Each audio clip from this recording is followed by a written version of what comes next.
నిమిషాలు వాక్యాన్ని ధ్యానిద్దాం.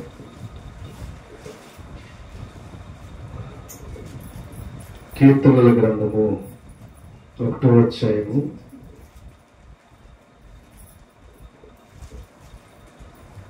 1వ వచనం చదవగలదు. దుష్టుల ఆలోచన చొప్పున నడవక, పాపుల మార్గమును నిలవక,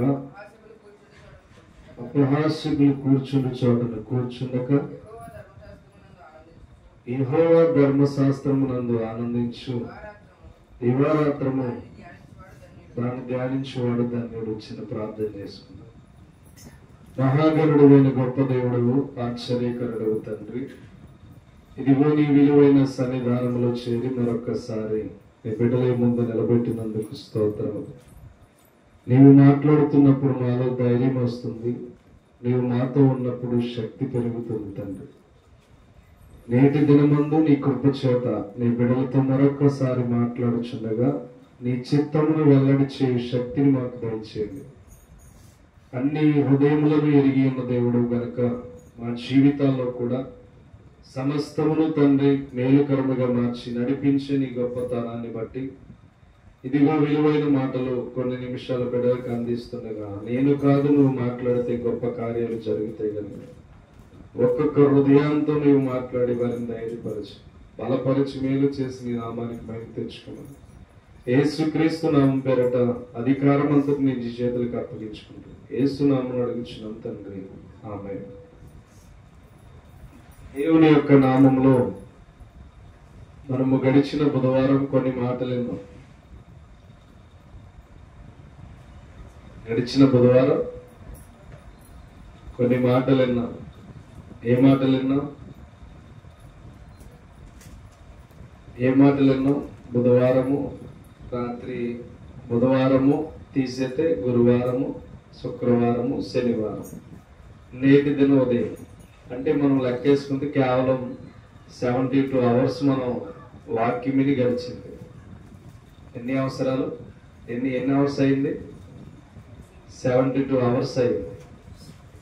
ఈ 72 అవర్స్ లో మీ బ్రెయిన్ ఎంత షార్ప్ గా ఉందో ఆలోచన చేయండి. దేవుడు లోకమును ఎంతో ప్రేమించెను అన్న విషయం మీద మనం నేర్చుకున్నాం. అయితే దేవుడు ప్రేమించిన ప్రేమను మనము జ్ఞాపకాలతో ఆలోచన చేయకపోతే, దేవుడిచ్చిన అనుభవాలని మనం మర్చిపోతే ఏ రకముగా మన జీవితంలో ఆశీర్వదించబడతాం? కేవలం 72 గంటలు అయింది అంతే. ఎన్ని గంటలు?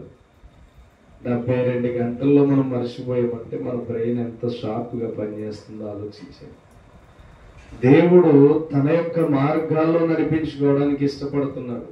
అందుకని దావీదు కీర్తనకారుడు కూడా దుష్టుల ఆలోచన చప్పున నడవద్దు అంటే, దుష్టుల ఆలోచన చప్పున నడవద్దు అన్నాడంటే వారిలా మనల్ని ఉండొద్దని చెప్తున్నాడు. వారిలా మనల్ని ఆలోచన చేయొద్దని చెప్తున్నాడు. వారిలా మనం బ్రతకూడదని చెప్తున్నాడు. వారు నడిచే నడవడికను బట్టి వాళ్ళు చెడిపోయిన వారు, మీరైతే దేవుని ఎదుట నమ్మకముగా ఉన్నవారని దేవుడు సెలవిస్తున్నాడు. దేవుడు తన యొక్క జీవితాన్ని ఎలా అయితే మనకి చూపించాడో ఆ ప్రేమను మనము చూపించడంలో ప్రతి దినము ముందుకు వెళ్ళాలి. కేవలం 3 రోజుల పరిధిలో మనం మర్చిపోతున్నామంటే మన జీవితాలను బాగు చేసుకునే ఆలోచన మనలో లేదు, కానీ దుష్టుల ఆలోచన చొప్పున నడిచే నడవడిక మనలో ఉంటుంది. అందుకనే మీరు జాగ్రత్తగా వినడానికి ఎందుకు చెప్తానంటే, మీ ఆలోచనల తలంపులన్నిటినీ ఎత్తికిపోయేవాడికి అవకాశం ఇవ్వకూడదు. మీరు దేవుడు ఎలా పుట్టించాడంటే మనల్ని జ్ఞానవంతులుగా పుట్టించాడు, శక్తివంతులుగా పుట్టించాడు, బలమైన కార్యాలు చేయడానికి దేవుడు పుట్టించాడు. అయితే నువ్వు ఎక్కడ ఆగిపోతున్నావు అంటే, నా వలన కాదు అన్న చోట ఆగిపోతున్నావు. నా వలన జరగదు అనుకున్న చోటే ఆగిపోతున్నావు. దేవుడు అదే చెప్తున్నాడు. దుష్టుల ఆలోచన చొప్పునంటే మీరు వారు చేసే విధముగా ఉండొద్దు. మీరు ప్రత్యేకించబడాలి, మీరు ప్రతిష్ఠింపబడాలి, ప్రతి విషయంలో దేవుని చెంత ఏర్పడుతూ ఉండాలి. మీరు నా మాటలు వింటున్నారు కనుక మీకు దురాలోచనలు అనేవి రాకూడదు, దుష్టులతో సంబంధులుగా మీరు ఉండకూడదని దేవుడు సెలవిస్తున్నాడు. మనలో మొండు పట్టుదల రావాలి. ఏ విషయంలో అంటే దేవుని విషయంలో మొండి పట్టుదల రావాలి. లోక విషయాల్లో మనకి పట్టుదల ఉంటది కానీ అలా చేయాలి ఇలా చేయాలి గట్టిగా చేయాలని అనుకుంటాం కానీ దేవుని విషయంలో మాత్రం మనకి అలాంటి గట్టి పట్టుదల ఉండదు. అవునా? దేవుని విషయంలో మనకి ఎప్పటికప్పుడు పట్టుదల ఉండాలి. నేను ఎందుకు నిద్ర మేలుకొని దేవునితో సహవాసం చేయకూడదు? నేను ఎందుకు దేవుని శక్తిని నా తలంపులలో ముద్రించుకోకూడదు? దేవుని ప్రభావమును చెబుతున్న మాటలు నాలో ఎందుకు ధరించుకోకూడదు? దేవుని విషయాలను నేను ఎందుకు తెలుసుకోకుండా బ్రతకాలి అనే ఆలోచన మనలో ఎప్పుడు కూడా మెలకువనిస్తూ ఉండాలి. దేవుని బిడ్డలు ఎప్పటికప్పుడు మెలకువ కలిగి ఉంటారు. ఎప్పటికప్పుడు ఏ విషయంలో త్రొట్టిల్లుతున్నారో ఆ విషయంలో మెలకువ కలిగి నడుస్తూ ఉంటారు. దేవుడు నడిపించాలని మనల్ని ఎంతగానో ఎదురు చూస్తూ ఉంటారు, కానీ దేవుడు నడిపించే త్రోవలోనికి మనం వెళ్ళడానికి ఇష్టపడం. అందుకనే వాక్యం సెలవిస్తుంది, దుష్టుల ఆలోచన చొప్పున మీరు నడవద్దు. వాళ్ళకి బ్రెయిన్ లేదు, యూజ్ చేయవలసిన ఆలోచన లేదు, అయ్యో గొప్ప చదువులు చదువుదామన్న ఆలోచన లేదు, వాళ్ళకి దేవుని చెంత నిలబడి పరలోకం వెళ్దామన్న ఆలోచన లేదు. వారి ఆలోచన అంతా ఎలా ఉంటదంటే చెడిపోవాలి చెడిపోవాలి చెడిపోవాలన్న ఆలోచన ఉంటది. నా బ్రతికి ఏమైపోతే నాకేంటి, సుఖంగా బ్రతకాలన్న ఆలోచన ఉంటది. నేను ఎలా నడిస్తే నాకేంటి, నా జీవితం చక్కగా వెళ్తుందని అనుకుంటారు. కానీ నీతిమంతులు ఎలా ఉండాలంటే దేవుని నివాసము వద్ద కనిపెడుతూ ఉండాలి.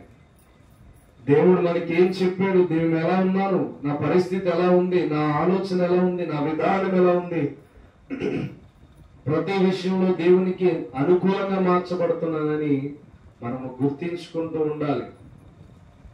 ఈ లోకంలో చాలా మంది ఉన్నారు, ఈ రోజు చాలా పనులు ఉన్న వాళ్ళు ఉన్నారు, కానీ దేవుని మందిరానికి మీరు ఎందుకు వచ్చారంటే దేవుని మాటల పైన శ్రద్ధ కలిగి వచ్చారు, దేవుని విషయాలపైన శ్రద్ధ కలిగి వచ్చారు, దేవుడు అంటే భయభక్తులు కలిగి వచ్చారు. అయ్యో ఆదివారం ప్రార్థనకి వెళ్ళాలనే తలంపు మీలో ముందుగానే స్థాపించబడింది కనుక మీరు ఏమయ్యారంటే ఇక్కడికి రాగలిగారు. మీరు ఆలోచన చేయండి, నేను స్థిరపడాలి అంటే ఆ ఆలోచన నేను ఏం చేస్తుందంటే స్థిరపరుస్తుంది. నేను దేవుని యొక్క బలమైన వాడిగా నిలబడాలి, బలమైన రాలుగా నిలబడాలని నువ్వు అనుకుంటే అది నిన్ను ఏం చేస్తుందంటే దేవుని దగ్గర నిలబడుతుంది. కేవలం ఎక్కడ అజ్ఞానం స్థాపించబడుతుందంటే మనలోనే స్థాపించబడుతుంది, అనాలోచన మనలోనే స్థాపించబడుతుంది, అవివేకం మనలోనే స్థాపించబడుతుంది, పనికిరాని వ్యర్థమైన ఆలోచనలన్నీ మన ద్వారానే స్థాపించబడుతున్నాయి. ఇవన్నిటికీ కారణం మనమే. అందుకనే దేవుని వాక్యం సెలవిస్తుంది, దుష్టుల ఆలోచన చొప్పున మీరు నడవద్దు, పాపుల మార్గమున నిలవద్దు. మనకి మీరు నేర్చుకోవాల్సింది ఏంటంటే నీతిమంతులుగా బ్రతకాలని. దేవుడు మనల్ని ఎంత ప్రేమిస్తున్నాడో రాత్రికాల సమయంలో మాట్లాడాను. ఆ ప్రేమనే మనం మర్చిపోతున్నామంటే ఆలోచన చేయండి. దేవుడు మన కొరకు ఈ లోకంలోనికి వచ్చి తను ఎంతో కష్టపడ్డాడు. అందుకనే గలతీ 4:11 అంటాడు, ఏమంటాడంటే నేను పడిన ప్రయాస వ్యర్థమైపోతుందేమో. చూడండి, మీరు చూడండి ఆ మాట, గలతీలకు 4:11 చూడండి. గలతీలకు 4:11 చూడండి. మీ విషయమై నేను పడిన కష్టము వ్యర్థమైపోవునేమో అమ్మని మిమ్మల్ని గురించి భయపడుతున్నాను. చూడండి అక్కడ మాట్లాడుతున్న మాట. అంటే ఎంతకాలము మిమ్మల్ని పోషించింది పరలోక మాటలతో మన్నాను కురిపించినట్లుగా మీ హృదయంలో స్థాపించబడిన వాక్యాన్ని మీరు ఎక్కడ మర్చిపోయి మరలా భ్రష్టత్వంలోనికి వెళ్తారో, దురాలోచనలోనికి వెళ్తారో, పాపుల మార్గంలో నిలబడతారేమో అని చెప్పి ఆ పడిన ప్రయాస వ్యర్థమైపోతుందేమో అని బాధపడుతున్నాడు అక్కడ అపోస్తలుడైన పౌలు రాస్తూ. ఎందుకని బాధపడుతున్నాడంటే అతని చెప్పినదంతా వ్యర్థమైపోకూడదు, అతని చెప్పినదంతా నెరవేర్చబడాలి, నిలబడాలి. క్రీస్తు న్యాయపీఠం మీదట ఎవరయ్యా మా గొప్పతనం అంటే వినికిడిలో వింటున్న మీరే. క్రీస్తు న్యాయపీఠం మీదట మీరు బలపడి అయ్యో చెప్పబడిన వాక్యాన్ని బట్టి వాళ్ళు ఎదురుగా నిలబడినప్పుడు దేవుని ఎదుట సంతోషము దొరుకుతుంది. అందుకనే మనం ఏ రీతిగా ఉన్నాం ఆలోచన చేయండి. దుష్టుల ఆలోచనలు వేరు, నీతిమంతుల ఆలోచనలు వేరు. నీతిమంతుల ఆలోచనలు ఎప్పుడు ఫలించాలి ఫలించాలి ఫలించాలని ఉంటది. దుష్టుల మార్గం ఎప్పుడు పాడు చేయాలి పాడు చేయాలి పాడు చేయాలని ఉంటది. రెండింటికి వ్యత్యాసం ఉంది. నీతిమంతుడి వలె ఉండాలి, యథార్థముగా నీ జీవితం ఉండాలి, ప్రతిఫలం పొందుకునే వారిగా ఉండాలి.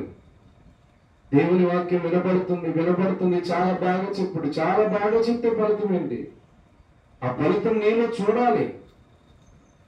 చాలా బాగా మాట్లాడతారు, చాలా బాగా వింటాము, చాలా బాగా అద్భుతంగా ఉంటుంది, వెళ్ళిపోయిన తర్వాత మర్చిపోతే ఫలితం ఏంటి? అంత మాట్లాడినా ఫలించాలి. వృక్షం ఎప్పుడు ఫలిస్తుంది అంటే నీరు పోసే కొలది ఎదిగిన తర్వాత సరైన రీతిగా దానికి ఫలము దొరుకుతుంది.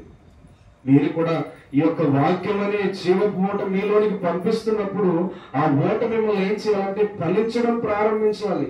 మీలో ధైర్యాన్ని తీసుకురావడం ప్రారంభించాలి, మీలో పిరికితనాన్ని దూరం చేయడం ప్రారంభించాలి, మీలో దేవుడి శక్తిని నింపుకోవడం ప్రారంభించాలి. దేవుడు మనతో నడవడానికి ఇష్టపడుతుంటే మనమేమో లోక పాపుల ఆలోచనలు చెప్పున నడుస్తున్నాం. పాపుల మార్గమున నిలవకూడదు. మనం ఎవరమంటే నీతిమంతులమైన మనము పాపులతో మనకి సంబంధం ఏంటి? ఆలోచన చేయండి. దేవుడు మనకి నేర్పిస్తున్న విధానము, దేవుడు మనకి తెలియచేస్తున్న విధానము ఒక క్రమబద్ధీకరణగా నేర్పిస్తున్నాడు. మనం ఎలా బ్రతకాలి, తల్లి నువ్వు ఎలా ఉండు, తల్లి అమ్మ నువ్వు ఎలా ఉండరా, నీతో నేను ఉంటాను, నీతో నేను స్నేహం చేస్తాను, నీకు ఏ అపాయం వచ్చినా నా అరచేతిలో నేను చెక్కుకుంటాను అని దేవుడు మనతో మాట్లాడుతుంటే మనం ఏం చేస్తున్నామంటే ఆలోచన అంతా వ్యర్థపరుస్తున్నాం. నీతిగా ఆలోచించవలసిన ఆలోచన, యథార్థముగా ఆలోచించవలసిన ఆలోచన, దేవుని సన్నిధిలో సరైన ప్రవర్తనతో బ్రతకవలసిన ప్రవర్తన మనలో కనబడట్లేదు. ఏమండి, నేను ఎప్పుడు అంటూ ఉంటాను, పిల్లలు తప్పు చేస్తే తల్లిదండ్రులు బాధపడతారు. మరి పిల్లలుగా మనము దేవుడు ఎంతగానో మన స్థానంలోకి వచ్చి ఆలోచన చేస్తే ఎంత దారుణం అది. ఆలోచన చేయండి. దేవుడు మనము చూసి బాధపడకూడదు. ఒక తల్లిదండ్రులుగా మీ పిల్లలను చూసి బాధపడుతున్నప్పుడు యావత్ ప్రపంచానికి ఒక్కడే తండ్రి ఉన్నప్పుడు ఆ తండ్రి నన్ను చూసి ఇంకెంత ఘోర శిక్ష అనుభవిస్తున్నాడు ఆలోచన చేయండి. కేవలం ఎంతో ఈ 800 కోట్ల మందిలో కేవలం 1 కోట మంది రక్షించబడితే సరిపోతుందా దేవునికి? ఆలోచించేయండి. 800 కోట్ల జనాభా, 1 కోటి మంది రక్షించబడితే మిగతా 799 కోట్లు దేవుడు ఎంత నొచ్చుకున్నాడో ఆలోచన చేయండి. ఎంత బాధపడుతున్నాడో ఆలోచన చేయండి. అవిశ్వాసంతో ఉన్న జీవితాలు, నీతి న్యాయములు లేకుండా బ్రతుకుతున్న జీవితాలు కనబడుతున్నాయి. మనం ఎలా ఉంటున్నాం ఈరోజు? దేవుడు అదే చెప్తున్నాడు, మీరు దుష్టుల ఆలోచన చొప్పున నడవద్దు, పాపుల మార్గమున నిలవద్దు. దేవుడు మన మార్గాలను స్థిరపరచడానికి ఇష్టపడుతున్నాడు, మన ఆలోచనలను మార్చడానికి ఇష్టపడుతున్నాడు, మన తలంపులను మార్చడానికి ఇష్టపడుతున్నాడు, మనల్ని ఒక బలవంతులుగా మార్చడానికి ఇష్టపడుతున్నాడు, శక్తివంతులుగా మార్చడానికి ఇష్టపడుతున్నాడు. అలాంటి దేవుని మార్గాలను విడిచి మనం ఎక్కడికి వెళ్ళగలుగుతాం? దేవుడు ఉన్నాడని తెలుసు, దేవుడు చేస్తాడని తెలుసు, దేవుడి చేత ఇన్ని కార్యాలు పొందుకున్నామని తెలుసు. కానీ దేవుడు ఒక కార్యం చేయకపోయేటప్పటికి మన జీవితంలో ఏమొస్తుంది? అవిశ్వాసం వస్తుంది, అనాలోచనలు వస్తాయి. ఏంటి ఎంత ప్రార్థన చేస్తాం, ఫలితం లేదు. అందుకని పాట ఉంటుంది, పోరాటం దేవునిదైతే నాకేలారాటం, విశ్వసించి నిలుచుంటేనే ఇస్తాడు విజయ కిరీటం, గొలియాతును పుట్టించినదే దావీదును హెచ్చించుటకే. ఒక శ్రమ మనకు వచ్చిందంటే దాని యందు దేవుడు మనల్ని హెచ్చించడానికే. ఒక బలహీనత మనలోనికి వచ్చిందంటే దాని ద్వారా మనల్ని పైకి లేవడానికే. ఏమండి, ఎగ్జామ్ లో ఫెయిల్ అయిపోయిన తర్వాత మరలా రాయకూడదు ఎందుకు విడిచిపెడతామా? ఎగ్జామ్ ఫెయిల్ అయిపోయిన తర్వాత విడిచిపెట్టాం. మరలా కంపల్సరీ దాన్ని టాప్ మార్కులతో సంపాదించాలని అనుకుంటాం. మన విషయంలో కూడా ఓటములు వచ్చినప్పుడు మనం ఎలా ఉండాలంటే గెలిచేవారిగా ఉండాలి. ఓడిపోయాం కదా అని కృంగిపోయి అక్కడ ఆగిపోకూడదు. అర్థమవుతుందా? అందుకని కార్యము జరిగినా జరగకపోయినా అదే పాటలో ఉంటది, దేవుడు చేసినా చేయకపోయినా ఆయన యందు నీ విశ్వాసము ఉండాలి. అదే మన జీవితంలో లక్ష్యం. దేవుడు మనకి తెలియచేసే విధానం, దేవుడు మనకి తెలియచేసే ఆలోచన, ప్రతి విషయంలో దేవుడు మనతో మాట్లాడతాడు. ఎందుకంటే మనతో స్నేహం చేయడానికి దేవుడు ఇష్టపడుతున్నాడు, మనల్ని నడిపించడానికి ఇష్టపడుతున్నాడు, మన బాధలో ఓదార్చడానికి దేవుడు ఇష్టపడుతున్నాడు, మన ప్రతి విషయాన్ని నేను చెప్పాను, ఆయన అరచేతిలో ఎలా ఉన్నాడంట? చెక్కుకొని ఉన్నాడు. మీ చేత చదివించాను మాట.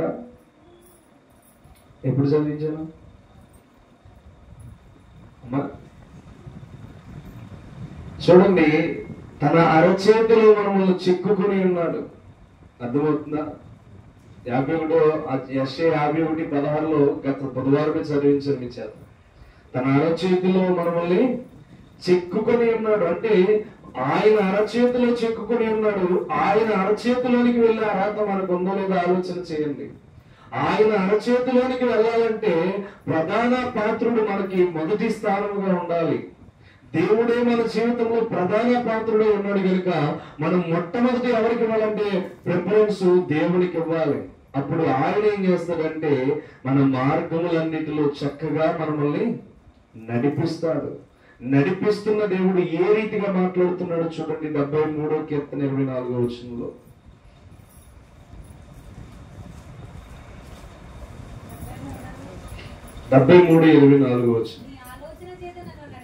నీ ఆలోచన చేత నన్ను నడిపించేస్తాడు. ఏం చేస్తాడు? ఆయన ఆలోచన చేత నడిపిస్తాడంటే ఎప్పుడు?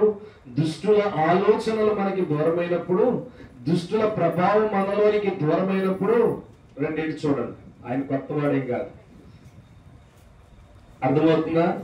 మీరు బాగా అర్థం చేసుకోండి. అక్కడ చదవబడిన లేఖనం ఆయన ఆలోచనల చేత నడిపిస్తాడు. ఎప్పుడు?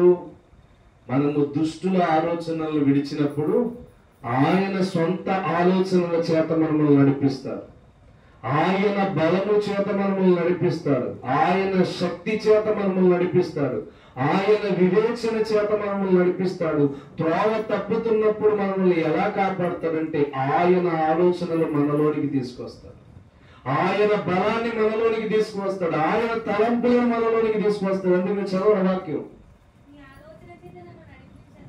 నీ ఆలోచన చేత నన్ను నడిపించడము, తర్వాత మహిమలో నీవు నన్ను చేర్చుకుని ఏం చేస్తాడు చూడండి. అక్కడ మాట్లాడుతున్న మాట, నీ ఆలోచన చేత నన్ను నడిపిస్తున్నావు, తర్వాత మహిమలో నీవు నన్ను చేర్చుకుంటావు. ఆయన ఆలోచనలతో మనం నడిస్తే తర్వాత పరలోకమందున్న మహిమలో మనం చేర్చబడతాం. అందుకనే మనలో ఏముండాలంటే దుష్టుల ఆలోచన ప్రభావం మనలో ఉండకూడదు. పాపుల మార్గములు మనము నడవకూడదు. అపహాస్యులు కూర్చున్న చోట మనము కూర్చుండకూడదు.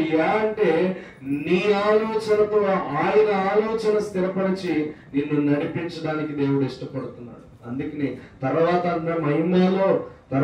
మహిమలో నీవు నన్ను చేర్చుకొందువు. కీర్తనకారుడు ఎందుకు తెలియజేస్తున్నాడంటే తన యొక్క స్థితిగతుల్లో దేవుని ఆలోచనకు మాత్రమే స్థానం ఇచ్చాడు. తన మార్గములన్నిటిలో దేవునికి మాత్రమే ఆలోచన ఇచ్చాడు. ఏమంటే దావీదు పడిన కష్టాలు మనం గనక పడితే ఎంత దారుణంగా ముందే ఎగిరిపోతాం. అలాంటి దారుణమైన మరణాపాయ స్థితులు అతని మీదకి వచ్చాయి. అలాంటి దారుణమైన పరిస్థితులు అతని మీదకి వచ్చాయి. అయినా అలాంటి పరిస్థితులు అంటున్నమాట, నీ ఆలోచన చేత నన్ను నడిపిస్తావు, నువ్వు నన్ను విడువవు, నువ్వు నన్ను కాపాడుతావు, నన్ను ప్రతి విషయంలో తోడుగా ఉంటావు, నా ప్రతి విషయంలో అండగా ఉంటావు. ఎందుకని అంటే నీ ఆలోచన చేత నన్ను నడిపిస్తున్నావు గనక, నీ మహిమలో చేరేంత వరకు నా ఆలోచన చేత నన్ను నడిపిస్తున్నావని దేవుడు ఈ దావీదు కీర్తనకారుడు ద్వారా తెలియచేస్తున్నాడు. కాబట్టి మనం ఎలాంటి వారమై ఉండాలంటే దేవుని ఆలోచనల చేత నడిచేవారిగా ఉండాలి. దేవుని మాట చేత నడిచేవారిగా ఉండాలి. దేవుడు మనకి ఏదో నేర్పిస్తున్నాడని ఆయన క్రమంలోనికి వెళ్ళిపోయి ప్రతిదీ నేర్చుకుంటూ ముందుకు వెళ్ళాలి. బైబిల్ చదివేటప్పుడు ఇది వరకు చెప్పాను. ఎంతమందికి నిద్ర వస్తుంది? బైబిల్ చదువుతున్నారా? యవనస్తులు చదువుతున్న బైబిల్ చదవండి. చదివితే మన జీవితంలో ఎలా ఉండాలి అనేది అర్థమవుతుంది. బైబిల్ ఏంటంటే జరిగిపోయిన కాలాన్ని తెలియపరుస్తుంది. అదే కాలం ఎలా జరగబోతుందో మళ్ళా తెలియజేస్తుంది. అర్థమవుతుందా? మన జీవితం గురించి సొలొమోను ఏం రాస్తున్నాడంటే మునుపు ఉండినదే మరలా జరగబోతుందని చెప్తున్నాడు. అర్థమవుతుందా? మునుపు జరిగిపోయిందే మరలా జరగబోతుంది అని దేవుడు సెలవిస్తున్నాడు సొలొమోను ద్వారా. కాబట్టి బైబిల్ చదివితే కాలం ఎలా సంపూర్ణం అవబోతుందో దేవుడు క్లారిటీ ఇచ్చాడు. అందుకని మన నడవడిక ఎలా తెలుసుకోవాలంటే దేవుని ఆలోచన చేత నేర్చుకోవాలి, దేవుని విషయాల చేత నేర్చుకోవాలి, దేవుని మార్గాల చేత నేర్చుకోవాలి. అర్థమవుతుందా? వినండి, వాక్యాన్ని విన్నప్పుడు దేవుడు నీ కొరకు ఎంత శ్రమ పడ్డాడో ఆలోచన చేయండి. పడిన ప్రయాస వ్యర్థమైపోతే నీకు లాభమేమి ఉండదు. పడిన ప్రయాస పనికి రాకుండా పోతే ఏ యొక్క ఆలోచన ఉండదు. అర్థమవుతుందా? కేవలం ఆలోచన చేయండి. శుక్రవారం రాత్రి నుంచి ఈ సమయం వరకు అసలే కడుపులోకి ఏమి వెళ్ళకుండా మాకు ఎక్కడి నుంచి వస్తుంది బలం? ఎక్కడి నుంచి వస్తుంది బలం అంటే దేవుని నుండి వస్తుంది. ఎప్పుడైతే మనకి ఆహారం ఇదని అనుకుంటామో ఈ ఆహారం మనల్ని ఏం చేస్తుంది అంటే బ్రతికించడం ప్రారంభిస్తుంది. మనల్ని ఎలా మాట్లాడాలో నేర్పిస్తుంది, మనం ఎలా నడవాలో నేర్పిస్తుంది, ఎలా ఆలోచన చేయాలో నేర్పిస్తుంది. ఇన్ని మర్మాలన్నీ ఎక్కడి నుంచి వస్తున్నాయి అంటే ఈ వాక్యాన్ని చదివే కొలది మనలోనికి ధైర్యం అనేది వస్తూ ఉంటుంది. అందుకనే వాక్యాన్ని చదవండి, చదువుతూ ప్రార్థన చేయండి. ప్రార్థన చేసినప్పుడు మన ఆలోచనలు దేవుని ఎదుట ఏమవుతాయంటే స్థిరపరచబడతాయి. మీకు జ్ఞానము రెట్టింపబడుతూ ముందుకు వెళ్తూ ఉంటుంది. అందుకని ఈ యొక్క సామెతల గ్రంథం 24వ అధ్యాయం 3వ వచనంలో ఏమంటాడంటే జ్ఞానము చేత ఇల్లు కట్టబడును, అది వివేచన వలన స్థిరపరచబడుతుంది అన్నాడు. ఏ ఇల్లు? మన దేహమే ఇల్లు. నీ దేహము దేవుని ఆలయం అని ఎరుగవా అన్నాడు. అర్థమవుతుందా? కాబట్టి ఇందులో మనము జ్ఞానమును కట్టుకోవడం ప్రారంభిస్తే వివేచన వలన పరలోకం వెళ్ళే ఆలోచన దేవుడు మనకి తెలియచేస్తాడు. మరి మనం అసలు మన జ్ఞానాన్నే రెట్టింపు చేసుకోవడానికి అవకాశం ఇవ్వలేకపోతున్నాం. ఖండిస్తున్న మాటలు నీ హృదయంలో చేరుతున్నప్పుడు నీ హృదయంలో చేరి నీ జ్ఞానాన్ని పెంచుకోవాలని ఆలోచన నీలోనికి రావాలి. నీ జ్ఞానాన్ని రెట్టింపు చేసుకోవాలని ఆలోచన మీకు ఉండాలి. ఏమండి, ఈ రోజు రేపొద్దుటి పని కోసం ఆలోచించమా? ఆలోచిస్తారా? ఎంతమంది ఆలోచిస్తారు? ఈ రోజు రేపటి పని కోసం ఆలోచించమా? రేపు పని ఉంటే బాగుందని ఎంతమంది కనిపిస్తుంది? అందరికి కనిపిస్తుంది. అదే దేవుడు చెప్తున్నాడు, రేపటి దినం నీకు కావాలి అంటే నేటి దినాన్ని నాతో పోరాటంలో ఉండు. నీకు ఆశీర్వాదం కావాలన్నా లేకపోతే నీలో ఒక ప్రతిఫలింపు కావాలన్నా నీకు కావలసినవి ఏమైనా జరగాలన్నా మొట్టమొదటి నాకు ప్రాధాన్యత ఇవ్వి. నీ ఆలోచనను స్థిరపరిచేవాడు నేను. నీ హృదయంలో మాట పలకక ముందే ప్రతిదాన్ని గమనించేవాడు నేను. నీకు శ్రమ రాబోతుందంటే దానికంటే ముందుగా తెలుసుకునేవాడు నేను.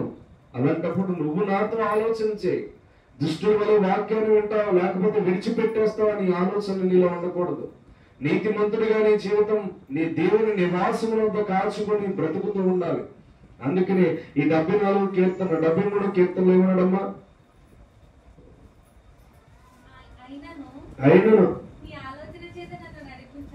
నీ ఆలోచన చేత నన్ను నడిపించదము, తరువాత మహిమలో నీవు నన్ను చేర్చుకొందువు. కాబట్టి దుష్టు ఆలోచన చొప్పున ఏం చేయమన్నాడు? నడవద్దు అన్నాడు. ఆయన ఆలోచనకు చోటు ఇవ్వమన్నాడు. కాబట్టి మనం ఎలాంటి వారిమై ఉన్నామో బాగా ఆలోచన చేయండి. యథార్థమైన త్రోవల యందు నడిచేవారిగా ఉండాలని చెప్తున్నా. చూడండి 18వ కీర్తన 32వ వచనం చూడండి.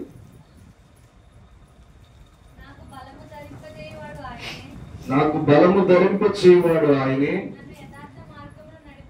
నన్ను యథార్థ మార్గములో నడిపించువాడు ఆయనే. చూడండి అక్కడ మాట్లాడుతున్నమాట. నీకు బలం ఇవ్వాలంటే ఎవరంట? దేవుడే నీకు బలము ధరింప చేసేవాడంట. అర్థమవుతుందా? అయ్యో నేను బలహీనుడు అయిపోతున్నానండి. ఎక్కడి నుంచి బలహీనుడు అయిపోతున్నావు అంటే నీ మాటలు నీ ఆలోచన స్థిరము లేని వలన నువ్వు బలహీనుడు అవుతున్నావు. నీలో బలం ఉందని ఎప్పుడైతే గుర్తిస్తావో ఆ బలము క్రీస్తు ద్వారా ఉందని ఆలోచన చేస్తావో ఆ బలము నిన్ను శక్తితో నింపు నడిపించబడుతుంది. ఎప్పుడు బలహీనత వస్తుందంటే దేవుడు ఏం చేయలే అన్నప్పుడు బలహీనత వస్తుంది. అర్థమవుతుందా? దేవుడి వలన ఏది కాదులే, దేవుడి వలన ఏది అప్పగించిన వేస్ట్లో అని అనుకుంటావో అప్పుడు నీలో బలహీనత వస్తుంది. అందుకని ఇక్కడ కీర్తనకారుడు అన్నాడు, నాకు బలము ధరింప చేయవాడు యెహోవాయే. ఆయన అంటే దేవుడే. ఆయన బలమునిస్తాడు, కానీ ఆయన బలాన్ని మనం పరీక్షించకూడదు. ఆయన శక్తిని మనం పరీక్షించకూడదు. ఆయన విషయాలను మనం పరీక్షించకూడదు. దేవుడు చేయలేనిదంటూ ఈ లోకంలో ఏది లేదు. మానవుడే తనకు తానుగా కీడు తెచ్చుకుంటున్నాడు. మానవుడే తనకు తానుగా బలహీనుడవుతున్నాడు. మానవుడే తనకు తానుగా దేవుడిచ్చే సర్వాంగ కవచమును విడిచిపెట్టేస్తున్నాడు అని ఆలోచన చేయండి. ఈ రోజైనా దేనిలో పడిపోతున్నావు, దేనిలో బ్రతుకుతున్నావు, దేనిలో జీవిస్తున్నావు, ఏ ఆలోచన ప్రతి దినము నిన్ను కృంగదీస్తుంది, దీని అంతటిని ఒక లెసన్ గా రాసుకుని దేనిలో పడిపోతున్నావు దానిలో పడిపోకుండా నువ్వేం చేయాలంటే ప్రార్థన చేయడం ప్రారంభించాలి. అయ్యా, నేను ఈ పరిస్థితిలో పడిపోతున్నాను, నీలో విశ్వాసం లేకుండా ఈ విషయంలో పడిపోతున్నాను, నువ్వేం చేయాలంటే నా బలము వచ్చేంత వరకు నీతో ఉండాలయా అని చెప్పి మనం ప్రార్థన చేయాలి. బలమంతా పోయిన తర్వాత ప్రార్థన చేయగలుగుతావా? తల్లి ఉందో గంట మోకరించమంటే మోకరించగలుగుతుందా? మోకరించగలుగుతుందా? నువ్వు మోకరించగలవు ఒక గంట, నువ్వు మోకరించగలవు ఒక అరగంట, నువ్వు మోకరించగలవు 2 గంటలు. కానీ నీకు మోకరించే ఆ బలం ఉన్నా కానీ ఆ తల్లిలా వృద్ధాప్యానికి వెళ్ళిపోయిన తర్వాత మోకరించాలంటే నీకు బలం సరిపోదు. అందుకని నీ బలం ఎక్కడ ఉందంటే నీ చేతిలోనే ఉంది. దాన్ని యూజ్ చేయడంలో నువ్వు ఎలా ఉన్నావంటే ఏదో అవకాశాన్ని బట్టి యూజ్ చేస్తున్నావు, కానీ ఆ బలాన్ని నువ్వు ప్రతిదినం యూజ్ చేస్తే ఆ బలము దేవుని ద్వారా ధరించబడుతుంది. దేవునికి స్తోత్రం. అర్థమవుతుందా? ఆయన ద్వారానే బలము ధరించబడుతుంది మనకి. ఆయన ద్వారానే శక్తి మనలోనికి వస్తుంది. ఆయన ద్వారానే యథార్థమైన త్రోవలను మనం నడవగలుగుతున్నాం. ఆయన లేకపోతే యథార్థమైన మార్గాలు మనకి ఎక్కడి నుంచి వచ్చింది? అందుకని అన్నాడు, నన్ను యథార్థ మార్గంలో నడిపించువాడు ఆయనే. ఈరోజు నువ్వు యథార్థంగా నడుస్తున్నావో లేదో నీ మనస్సాక్షికి తెలుసు. తప్పుడుగా నడుస్తున్నావో లేకపోతే తప్పు చేయకుండా నడుస్తున్నావో నీకు తెలుసు. పక్కవాడికి అన్యాయం చేస్తున్నావో అన్యాయం చేయకుండా నడుస్తున్నావో నీకు తెలుసు. అబద్ధమైన మాటలు పక్కవాడి విషయంలో మాట్లాడుతున్నావో లేకపోతే యథార్థమైన మాటలు మాట్లాడుతున్నావో అన్నీ నీకు తెలుసు. తెలుసా తెలీదా? మన అంతరంగానికి ప్రతి విషయం తెలుసు.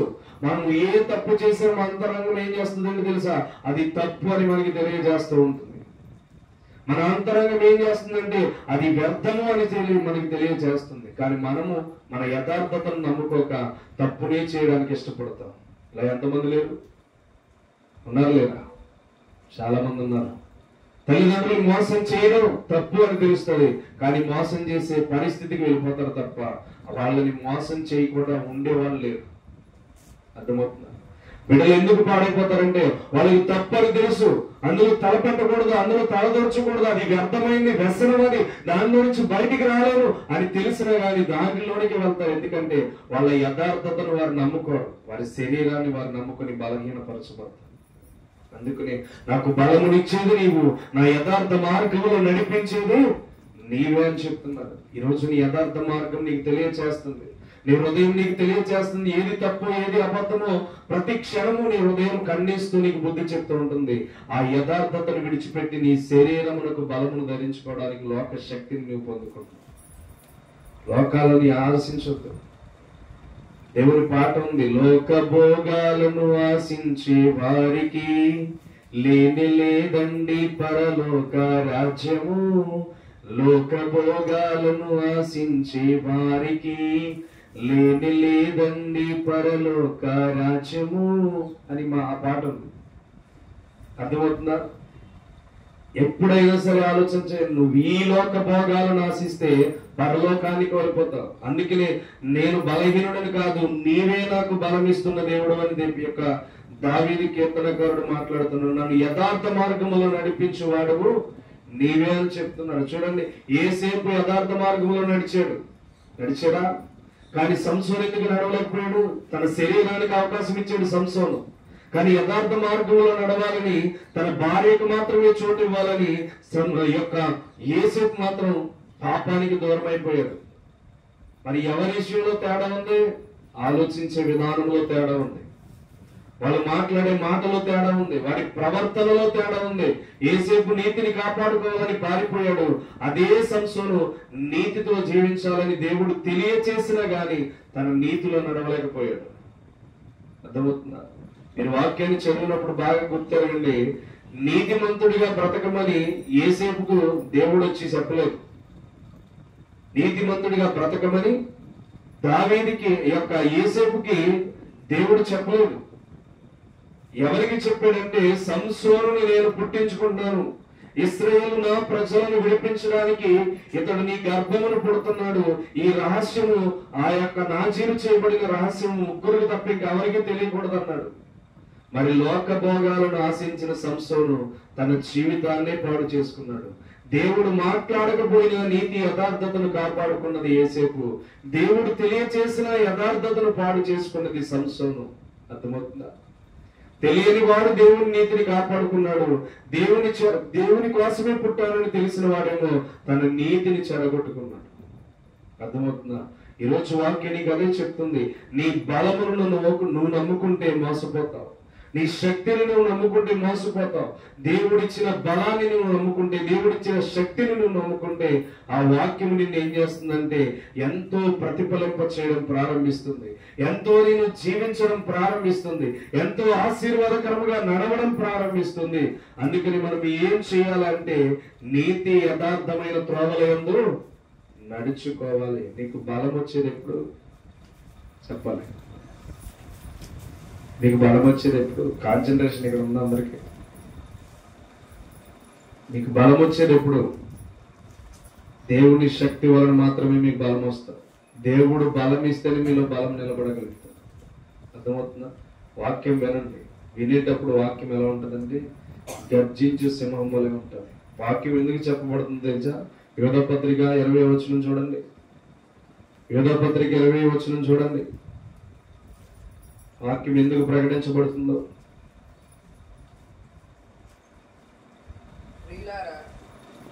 ప్రియులారా, మీరు విశ్వసించు అతి పరిశుద్ధమైన దాని మీద మిమ్మును మీరు కట్టుకొనుచు పరిశుద్ధాత్మలో ప్రార్థన చేయొచ్చు.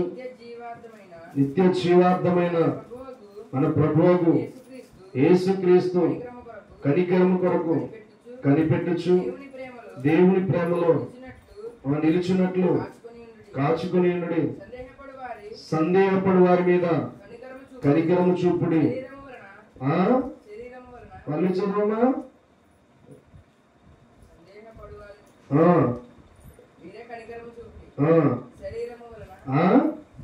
అమ్మా 23వ వచనం చదువుతున్నావు.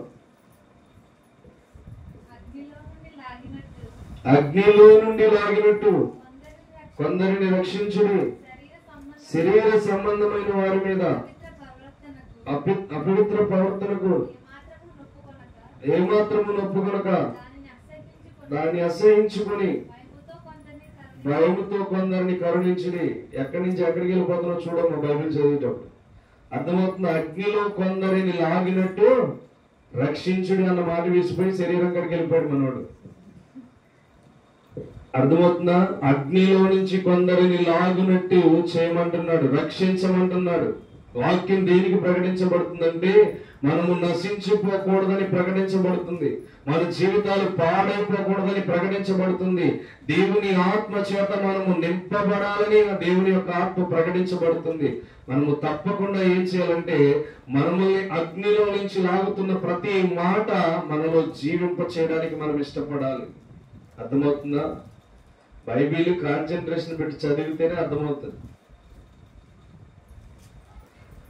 బాగా గుర్తుపెట్టుకోండి. వాక్యం విని మీ కొందరికి ఏమవ్వాలంటే మీకు జ్ఞానం రావడం ప్రారంభించబడాలి. ఎందుకు ఈ మాటలంటే నరకమనే అగ్నిగుండం ఉంది, అందులో పడితే గనక బయటికి రావడానికి అస్సలు వీలు పడదని వాక్యం సెలవిస్తుంది. అందుకని ఈ మాటలు ఏంటంటే అగ్నిలో నుంచి మీ హృదయాలన్నిటిని లాగాలి, మీ ఆత్మను పరిశుద్ధాత్మతో నింపబడాలి, పరిశుద్ధాత్మ శక్తి చేత పైకి లేవనెత్తబడాలి. అందుకనే మనం మొదటిగా చదివిన 73:24 ఏమన్నాడంటే మహిమలోనికి తీసుకువెళ్తుందంట. మహిమ అంటే ఏంటంటే పరలోక మహిమలోనికి తీసుకువెళ్తుంది. కాబట్టి మనం ఏం చేయాలి? మన ప్రవర్తన ఎలా ఉండాలి, మన స్థితి ఎలా ఉండాలి, మన హృదయం ఎలా ఉండాలి అని దేవుడు ముందుగా తెలియజేస్తున్నాడు. మన మార్గములు ఎలా ఉన్నాయి ఈ రోజు గమనించుకోండి. మన పరిస్థితి ఎలా ఉందో గమనించుకోండి. నువ్వు అనుకుంటావు చీకటిలో నడుస్తున్నావు, నా వెనకాల ఎవరు లేరని అనుకుంటావు. ప్రార్థన చేసి వెళ్ళినప్పుడు చీకటిలో నువ్వు నడుస్తున్నా దేవుని వెలుగు నీకంటే ముందుగా వెళ్తుంది. ఈ మార్గములన్నిటిలో ఏది నీకు అడ్డు లేకుండా ఉందంటే దేవుని మహాశక్తిని ముందు వెళ్తుంది కనుక నువ్వు ఎప్పుడైనా ప్రార్థన చేసుకుని బయటికి వెళ్ళు, ఈ మార్గములన్నిటిలో దేవదూతల్ని అప్పగిస్తానని చెప్తున్నాడు. 91వ కీర్తన 11, 12 వచనాల్లో ఏమనంటున్నాడు? ఈ మార్గములన్నిటిలో నీ దూతలకు ఆజ్ఞాపిస్తున్నానని చెప్పి మాట్లాడుతున్నాడు. అర్థమవుతుందా? అంతేనమ్మా, తన దూతలకు ఆజ్ఞాపిస్తున్నాడంట మార్గములన్నిటిలో. మరి ఏ మార్గంలో వెళ్తున్నావు ఈరోజు? అజ్ఞానపు మార్గంలో వెళ్తున్నావా? దుష్టుల ఆలోచన చొప్పున వెళ్తున్నావా? పాపుల మార్గం నేర్చుకుని అపహాస్యాలు కూర్చుని చోట కూర్చుని అపహేళన మాటలు మాట్లాడుతున్నావా? నీ సమయాన్ని వృధా చేసుకుంటున్నావా అని ఆలోచన చేయండి. ఎక్కడికి వెళ్తున్నాం? అంత్యకాలంలోనికి వెళ్తున్నామని ఎన్నో హెచ్చరికలతో కూడిన మాటలు చెప్తుంటే ఇంకా మనకి జ్ఞానం మోకాల్లోనే ఉంటే పైకి ఎప్పుడు వస్తుంది?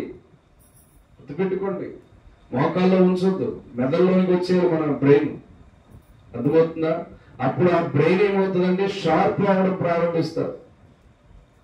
మీలో ఎవరికైనా జ్ఞానము కొదువుగా ఉన్న ఎడల నన్ను అడగండి, నేను మీకు ఇస్తాను అన్నాడు వాక్యంలో. అర్థమవుతుందా?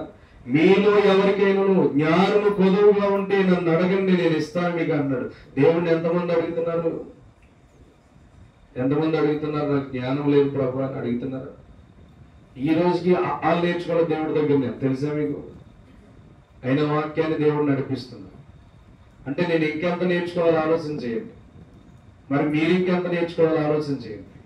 అర్థమవుతుందా? నేనే వాళ్ళ వరకు వెళ్ళలేదు, మీరు ఇంకెంత నేర్చుకోవాలో ఆలోచన చేయండి. అర్థమవుతుందా? దేవుని లెసన్ అనేది చాలా ప్రాముఖ్యమైనది. మన జీవితాలను అగ్నిలో నుంచి లాగినట్టుగా మనల్ని రక్షించేది. అందుకని దేవుని యొక్క యథార్థమైన మార్గాలను విడిచిపెట్టకూడదు. తన యొక్క విషయంలో మనకి తెలియజేస్తున్న ప్రతి ఒక్క సందర్భాన్ని మనం విడిచిపెట్టకూడదు. ఈ రోజు మనం ఎక్కడ ఉన్నాం, ఏ స్థితిలో ఉన్నాం, ఏ పరిస్థితిలో ఉన్నాం, ఏమి నేర్చుకుంటున్నాం అనే ఖండించి బుద్ధి చెప్తున్న వాక్యం వైపు మీ దృష్టి ఉండాలి. మీకు నచ్చినట్టు బోధించడానికి నేనైతే రాను. ఎందుకని? మీకు నచ్చినట్టు బోధించే అర్హత నాకు లేదు. దేవుడు నాకు ఇక్కడ నిలబెట్టి ఏది మాట్లాడితే మీ హృదయాలకు తగినట్టుగా అదే దేవుడు మాట్లాడింపజేస్తాడు. దేవునికి స్తోత్రం. ద్వితీయోపదేశకాండం 5:33 చూడండి ఏం మాట్లాడుతున్నాడు.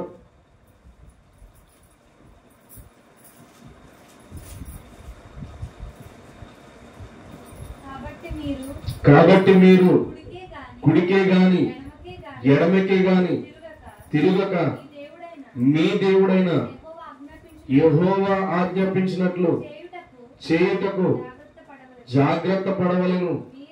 మీరు స్వాధీనపరచుకొనబోవు దేశంలో జీవించుచు మేలు కలిగి దీర్ఘాయుష్మంతులైనట్లు నీ దేవుడైన యెహోవా మీకు ఆజ్ఞాపించిన మార్గములన్నిటిలో నడుచుకొనవలెను. ఏం చెప్తున్నాడు? దేవుడు అనుగ్రహించిన మార్గములన్నిటిలో మనల్ని ఏమన్నాడు? నడుచుకోమన్నాడు. ఎక్కడి కోసం నడుచుకోమన్నాడు అంటే పరలోకమనే యెరూషలేము పట్టణం ఉంది. ఆ నూతన యెరూషలేము మీ లోకానికి వచ్చేటప్పటికి మీరు ఏం చేయాలంటే ఆయన ఆజ్ఞలను చక్కగా నడుచుకొని మన జీవితాలు ఉండాలని దేవుడు తెలియజేస్తున్నాడు. ఎవరికి వారికి తీర్పు ఉంటుందండి. పాస్టర్ గారు నన్ను లాక్యాలంటే నేను లాక్యాలను. అర్థమవుతుందా? పాస్టర్ గారు బోధించే వాక్యం నేను అదే చెప్తాను. పాస్టర్ గారు బోధించే వాక్యం సత్యమో కాదో మీరు నేర్చుకోండి. పాస్టర్ గారు నేను మొత్తం చేయట్టుకోండి అంటే ఏముండదు. ఫ్లైట్ ఎక్కేటప్పుడు భార్య భర్తలు ఒకరు చేయించుకుంటే సరిపోద్దా? ఇంకొకరికి కూడా ఉండాలి. ఇద్దరికి పాస్పోర్ట్ ఉంటేనే లోపలికి అలౌడ్ ఉంటుంది. నా భార్య చేయించుకున్న భార్య పాస్పోర్ట్ నేనే వెళ్ళొస్తానంటే అక్కడ ఏం ఊరుకోడు. ఈ లోకంలోనే సెక్యూరిటీ కూడా ఏం చేస్తాడు? గెంటేస్తాడు. అక్కడ కూడా అంతే. పాస్టర్ గారు అయినాయా నేను వస్తాను, నేను దాన్ని తీసుకెళ్ళంటే ఏముండదు. అర్థమవుతుందా? రిజర్వేషన్ చేయించుకుని ఏం కాదయి, అప్పటికప్పుడు బయలుదేరవలసిన ప్రయాణాలు అవి. కాబట్టి ఎవరికి వాళ్ళే దేవుడిచ్చి యథార్థమైన మాటల యందు నడవాలి. కుడికి గాని ఎడమకి గాని తొలగిపోవద్దు. చక్కని మార్గంలో మీరు నడవాలి. యథార్థమైన మార్గంలో నడవాలి. భక్తి మార్గంలో నడవాలి. దేవుడిచ్చే ఆలోచనతో నడవాలి. మీ ఆలోచన ఎలా ఉంటుంది తెలుసా? ఇంకో 10 నిమిషాలు పాస్టర్ గారు ముగిచ్చేస్తారు, చక్కగా ఇంటికి వెళ్ళి పడుకోవచ్చు. అర్థమవుతుందా? పనులు ఉన్నాయనుకో, పాస్టర్ని ఇంకెంత 11:30 అయిందంటే గంటలో ముగించేస్తాడు. 10 నిమిషాలు ఇంటికి వెళ్ళిన తర్వాత ఏం చేయాలని ఆలోచించదు. వాక్యం విని ఏం నేర్చుకుంటామో ఆలోచించి. మనం ఆశీర్వదించబడాలి, లేకపోతే దేవునిలో ఎదగాలంటే పక్కనున్న మైండ్ అంతా విడిచిపెట్టే, ప్రాముఖ్యంగా నువ్వు స్థిరపడేంత వరకు దేవునికి ప్రాధాన్యత ఇవ్వండి. సమస్యలు అనేవి, ఒత్తిడి అనేది, చాలా బలహీనమనేవి చాలా మన జీవితాల్లో ఉంటాయి. ఇప్పటి వరకు నువ్వు శ్రమ లేకుండానే ఉన్నావా? ఆలోచించే. ఇప్పటి వరకు బాధ లేకుండానే ఉన్నావా? ఇప్పటి వరకు బయట ఆలోచన లేకుండానే ఉన్నావా? ఇవన్నీ ఉన్నాయి. కానీ దేవుడు అదే చెప్తున్నాడు, నువ్వు ఎడమికి గాని కుడికి గాని తొలగిపోవద్దు. చక్కని మార్గంలో నువ్వు నడిస్తే ఈ జీవితానికి గొప్ప ధన్యత, మంచిది ఉంది అని చెప్తున్నాడు. ఆ మంచిది ఏంటంటే నూతన యెరూషలేము ఈ లోకానికి రాబోతుంది. ఆ నూతన యెరూషలేములో నువ్వు జీవిస్తావని దేవుడు తెలియజేస్తున్నాడు. కాబట్టి నువ్వు నేర్చుకుంటున్న విధానంలో దేవుణ్ణి చూపించు. దేవుడు ఏమన్నా నిన్ను కొన్ని కోట్ల రూపాయలు ఇచ్చి నా మందిరంలో అది చేయని చెప్తున్నాడా? నీకు చెప్తున్నాడా? నీ జీవితాన్ని బాగు చేసుకోయ్యా, నీ జీవితం ఎలా ఉంటే బాగుంటుందయ్యా, నీ జీవితం నా దగ్గరికి రాస్తే నీ మార్గములన్నింటిలో నేను నడిపిస్తానయ్యా అని చెప్తున్నాడు. 16 చూడండి, మత్తయి సువార్త 14:28 అనుకుంటా.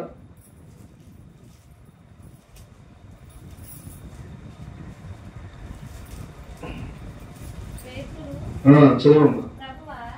పేతురు, ప్రభువా నీవే అయితే నీళ్ళ మీద నడిచి నీ యొద్దకు వచ్చుటకు నాకు సెలవిమ్మని ఆయనతో అనెను.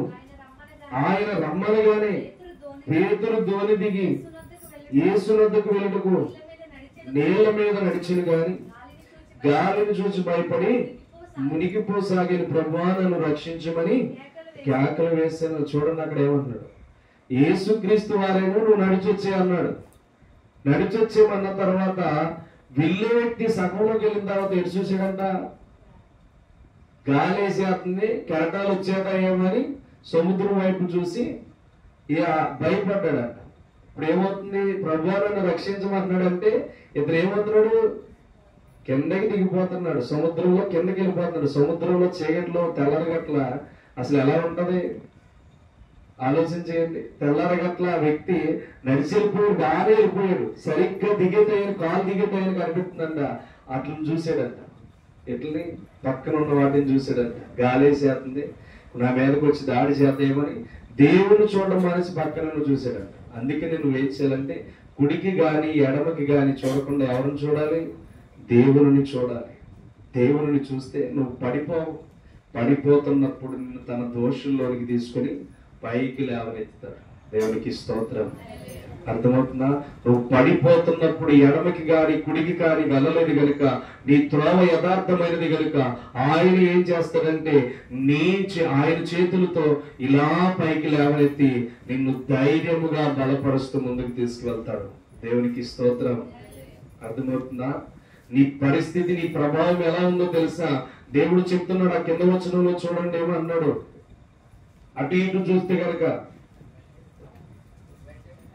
వెంటనే యేసు చెయ్యి చాపి అతన్ని పట్టుకొని, అల్ప విశ్వాసి ఎందుకు సందేహపడుతుమని అతనితో చెప్పాను. అర్థమవుతుందా? ఏమన్నాడు? అటు చూసినా ఇటు చూసినా నిన్నేమని పిలవనప్పుడు దేవుని మాటలు విడిచిపెట్టేసి, దేవుడు చెప్పిన మాటలను విడిచిపెట్టేసి ఎడమకి కుడికి చూస్తే నీకేమనిపిస్తుంది? ఇప్పుడు నిన్నేమని పిలవాలి? అల్ప విశ్వాసి. అర్థమవుతుందా? అల్ప విశ్వాసం అర్థమవుతుందా? మనం ఎప్పుడు అల్ప విశ్వాసం అంటే దేవుడు చెప్పిన మాటలు విడిచిపెట్టి అటు గాని ఇటు గాని తిరుగుతామో నువ్వే అల్ప విశ్వాసి. దేవుడు అదే చెప్తున్నాడు, నేను రమ్మంటే నువ్వు రాలేదు, నేను నా వైపు చూడమంటే నీకు అసలు గాలితో సంబంధం ఏంటి, ఆ సముద్రంతో సంబంధం ఏంటి, నేను నిన్ను రమ్మంటే దానిపైన దృష్టి పెడతావు, నా మీద దృష్టి పెట్టని దేవుడు చెప్తున్నాడు. అర్థమవుతుందా? నువ్వు కూడా ఎడమకి గాని కుడికి గాని చూస్తే నీలో ఉన్న అల్ప విశ్వాసమే నిన్ను పాడు చేస్తుంది, నీలో ఉన్న బలహీనత నిన్ను పాడు చేస్తుంది. అంతకు మించి గొప్పదేమి లేదు, నీలో ఉన్నదే. అర్థమవుతుందా? అందుకని దేవుడు అన్నాడు, నేను రమ్మన్నాను, నువ్వు నన్ను చూసిరా. నువ్వు అటు చూడొద్దు, ఇటు చూడొద్దు, నువ్వు నన్ను చూసి యథార్థంగా నా వైపురా, నేను నిన్ను నడిపిస్తాను. ఆపదలో నీకు తోడుగా ఉంటాను, బలహీనతలో నిన్ను ఆదుకుంటాను, నీకు శక్తి లేనప్పుడు నేను శక్తినిస్తాను, కృంగిపోతున్నప్పుడు నేను లేవనెత్తాను, నీలో ఉన్న బలహీనతను నేను గమనించి నీవు నా వైపు యథార్థముగా నడుస్తున్నావు కనుక ప్రతి విషయం ముందు నీ జీవితాన్ని నెమ్మదల పరుస్తానని దేవుడు చెప్తాను. దేవుడికి స్తోత్రం. ఈరోజు ఎటువైపు చూడాలి? మనం ఎటువైపు చూడాలి? దేవుని వైపు మాత్రమే చూడాలి. దేవుని చిత్తం వైపు మాత్రమే చూడాలి. దేవుని మార్గాల వైపు మాత్రమే చూడాలి. ఎందుకంటే మనము అల్ప విశ్వాసులుగా ఉండకూడదని పేతురు మనకి తెలియజేస్తున్నాడు. అల్ప విశ్వాసిగా మనము జీవించకూడదని దేవుడు తెలియజేస్తున్నాడు. అంటే నీకు చక్కని మార్గం దేవుడిచ్చాడు, స్థిరమైన మార్గం దేవుడిచ్చాడు, సంతోషకరమైన మార్గాన్ని దేవుడిచ్చాడు. కానీ ఆ మార్గాన్ని విడిచి ఎడమకి గాని కుడికి గాని వెళ్తే నీ జీవితం ఏమైపోతుందంటే పాడైపోతుంది. నీ జీవితం పాడైపోతుంది. అందుకని దేవుడు చెప్తున్న మాట విధానంలో 23వ కీర్తన ఏమంటాడు చూడండి. 23వ కీర్తన 2వ వచనం చూడండి.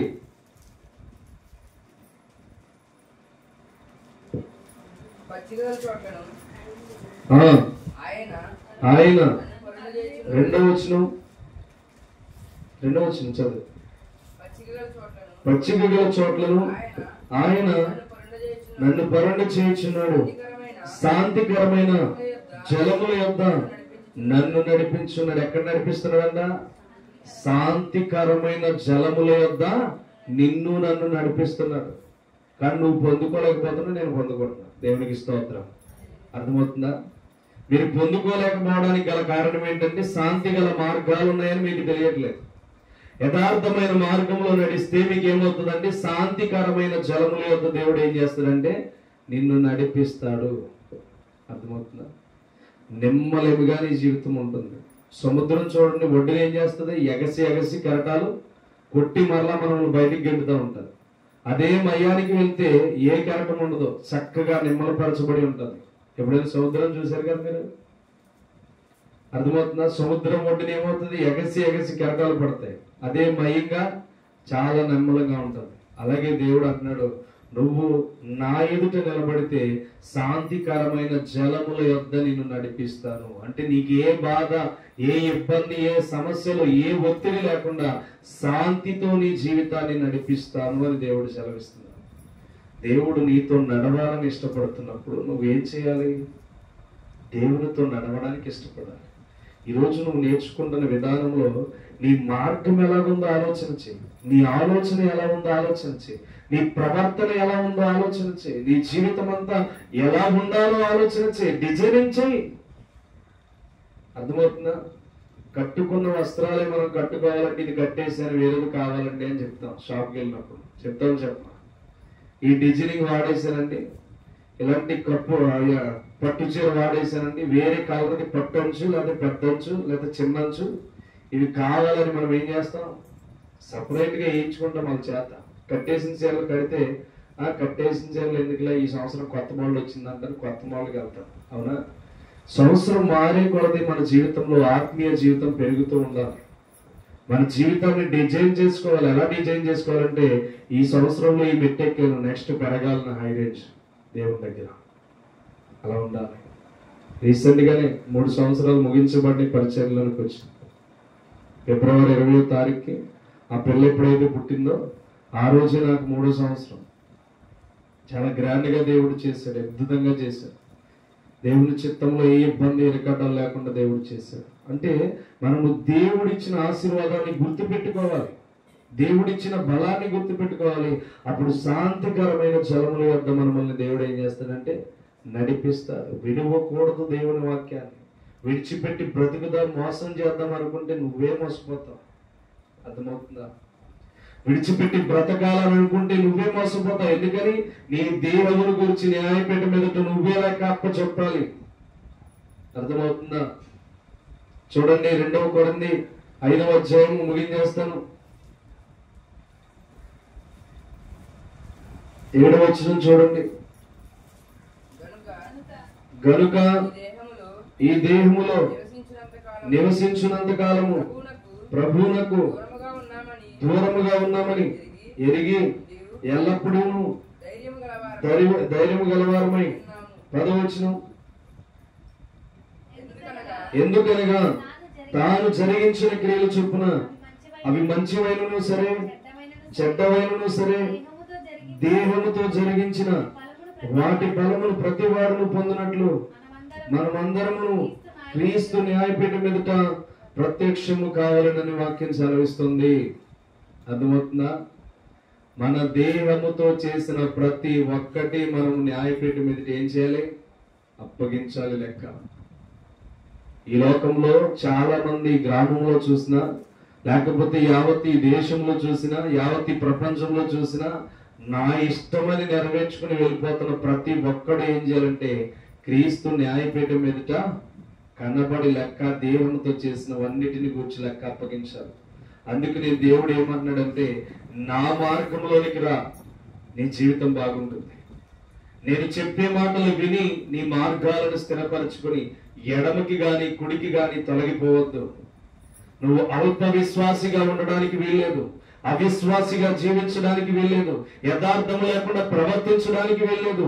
నిన్ను మహిమలోనికి తీసుకువెళ్ళాలంటే నీలో యథార్థత కలిగిన మార్గము నడవాలి, పవిత్రమైన ఆలోచన కలిగి నువ్వు జీవించాలి. ప్రక్కవారి విషయాల్లోనూ ప్రక్కవి వారి విషయంలోనూ తలదూర్చి మాట్లాడే విధానం నీలో ఉండకూడదు. అంటే నీ జీవితంలో ప్రత్యేకింపబడింది గనుక నీవు కుడికి గాని ఎడమకి గాని తిరిగితే గనుక పేతురు వలె అల్ప విశ్వాసిగా మారిపోతావు, పేతురు వలె అవిశ్వాసిగా మారిపోతావు. దేవుడే అన్నాడు అల్ప విశ్వాసి, ఎందుకు నీకు సిగ్గు లేదా అని చెప్పి దేవుడు మాట్లాడుతున్నాడు. ఈరోజు నువ్వు కూడా అదే ఆలోచనలో ఉన్నావేమో, జాగ్రత్త.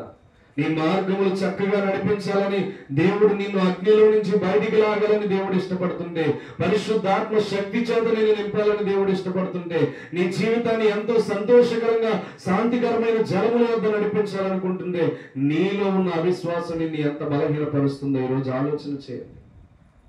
అర్థమవుతుందా?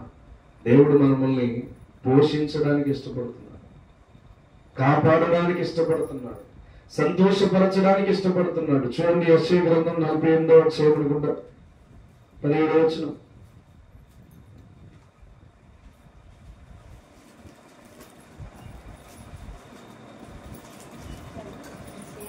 నలభై 17 అనుకుంటా. చూడమ్మా, నీ విమోచకుడును ఇశ్రాయేలు పరిశుద్ధ దేవుడునైన యెహోవా ఇలాగూ సెలవిచ్చున్నాడు, నీకు ప్రయోజనము కలిగినట్లు నీ దేవుడునైనా యెహోవానగు నేను నీకు ఉపదేశం అంటే నీకు వాక్యము చెప్పుదును, నీవు నడవవలసిన త్రోవను నిన్ను నడిపించుదును. అక్కడ చెప్తున్నాడు చూసారా, నీవు నడవవలసిన త్రోవను నిన్ను నడిపిస్తాను. దేవుడు నిన్ను నడిపించాలనుకున్నప్పుడు దేవుని చెయ్యి పట్టుకుని నడవండి. అర్థమవుతుందా? నువ్వు నడవాలనుకున్నప్పుడు దేవుని చేపట్టుకున్నాడు. శ్రమ వచ్చినా ముందు ఆయన గార్డింగ్ ఇస్తాడు, కష్టం వచ్చినా ముందు ఆయన శ్రమను ఎలా తట్టుకోవాలో నేర్పిస్తాడు, బలహీనత వచ్చినా దాన్ని ఎలా జయించాలో నేర్పిస్తాడు. అసలు ఎన్ని వాక్యాలు ఎన్ని ఉపదేశాలు నీలోనికి వెళ్ళినా అసలు నువ్వు దేవుని చేయి పట్టుకోకపోతే దేవుడు నిన్నెలా నడిపిస్తాడు, నీకు సపోర్ట్ గా ఎలా ఉంటాడు? అర్థమవుతుందా? తల్లిదండ్రుల మాట వినకుండా ఇష్టానుసారంగా బయటికి వెళ్ళి జీవించి, నాన్న నాకు ఇది కావాలంటే నీ తండ్రి ఏమైనా నీకేమైనా చేస్తాడా? నువ్వు తప్పు చేస్తున్నావు నీ తల్లిదండ్రులకు తెలిసిపోయింది. ఇక నిన్ను ప్రేమగా చూస్తారా, అసహ్యంగా చూస్తారా? అసహ్యంగానే చూస్తారు. ఎంత ప్రేమ ఉందా నీలో ప్రేమ లేకుండానే చూస్తారు. ఎందుకని? మరలా తిరిగి తెలుసుకుని నా దగ్గరికి రావాలి, తల్లిదండ్రులు విలువేంటో తెలియాలని చెప్పి తల్లిదండ్రులు ఏం చేస్తారంటే కొంచెం దూరం పెట్టడం ప్రారంభిస్తారు. అలాగే దేవుడు కూడా నీ తప్పును తెలుసుకుని ఆయన చెయ్యి పట్టుకోవాలని ఎదురు చూస్తున్నాడు. నీ మార్గములను సరి చేసుకుని ఆయన దోషంలోనికి వెళ్ళాలని ఇష్టపడుతున్నాడు.